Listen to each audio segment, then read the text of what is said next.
Hi, maayong udto, shout out dai diya no magreal talk ta mga ka-idol. Mga ka-idol, kanang mga uban diha nga na sobraan og kadato or nakalitan ba pagkadato. Manghinaot ko no, kamo mga ka-idol, ayo-ayuhan na ninyo ang inyong mga katabang or mga unsa diha kauban ninyo sa inyong negosyo.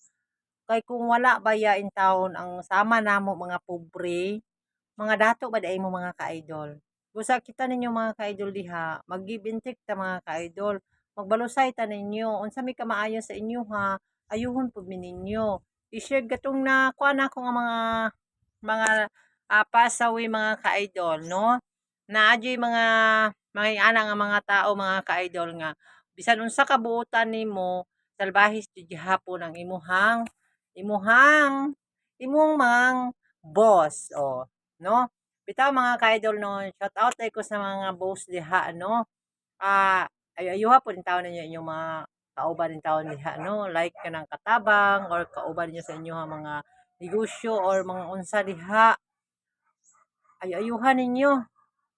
Kay ngano, ug di ninyo gani ayuhon. Diri ta may bulad oh. No, init baya kaayo diri baya. Na, buyag-buyag, init baya kayo. Ibulad jud ta ka diri Na, sige. Ayuhan na diha inyong mga kauban diha. Na.